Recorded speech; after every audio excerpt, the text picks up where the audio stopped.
For this Madden 13 tips breakdown, we're going to take a look at a blitz setup out of the 4-3 under that's real simple to set up. So let's go and take a look at the play.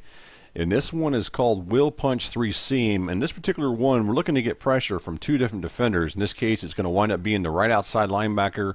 And then we're looking to get pressure coming from the left end. So let's go and take a look at the play as far as the setup and the way we want to do this. So let's go and take a look at it. And we are going to send everybody out. So as you look at it, you can see we're going to run the scrolls play out of the iForm Pro.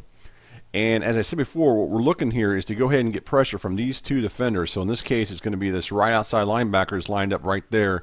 And then we also want to get pressure from this guy right here, which happens to be the left end.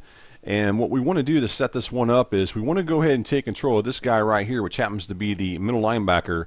And if you notice on your screen right now, he's actually dropping back in the hook zone. So what we're going to do is something that I've shown before, where I like to bring him up near the line of scrimmage in this area here. And then what I want to do is I want to go ahead and hold down that right trigger before the snap.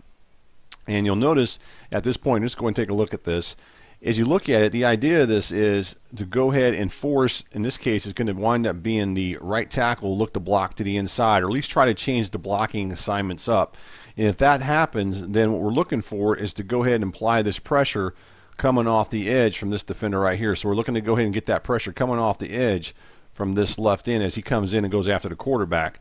And then we're also looking to get pressure coming from this guy right here as well, and that's going to wind up being that right outside linebacker. So let's go ahead and do that. We're holding down the right trigger before the snap, and once the ball snaps, we just go ahead and release him, and we drop him back as if he was going to drop back in that hook zone.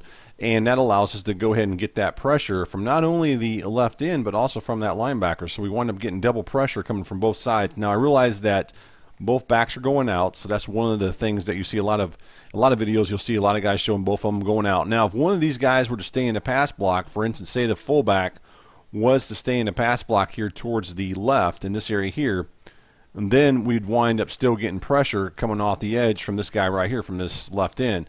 Or in this case, say that maybe this fullback was to stay in the pass block to this side, and he'd wind up blocking the pressure that's coming off the edge from the left end, and yet we'd still wind up getting this pressure here.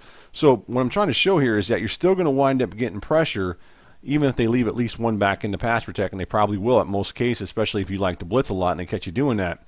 So just keep that in mind. So as you watch this, you can see the pressure is coming up the gut from the, as far as the B gap, from the right outside linebacker, and then you can also see that we're getting pressure from the outside from the left end. So this makes this a pretty nice defense.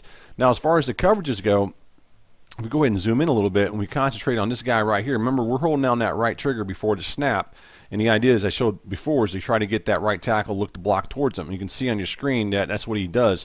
He actually winds up coming inside here and trying to block this guy, even though we're not actually going to rush him. Now as soon as we snap the ball and we hold him down for a split second, we go one, bam, we just drop him back. And in that point we're dropping back.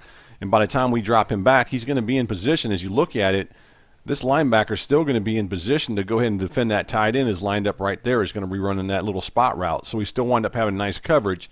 And as you look to the outside, you have cover 3 deep here. You wind up having the two corners playing the deep 1/3, and you have the safety playing the deep middle.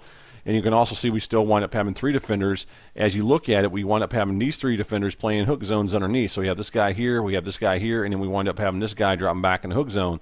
So we still have some nice coverages with this defense, and yet we still wind up getting pressure as far as with our setup with a 5-man pass rush. So not a bad defense to go ahead and put pressure on the quarterback if you're looking to do that from the 4-3 under. So this is a nice little defense to go ahead and run, and we're showing this one out of the Giants playbook as far as where you can find it at. And this one's called 4-3 under, Will Punch 3 Seam.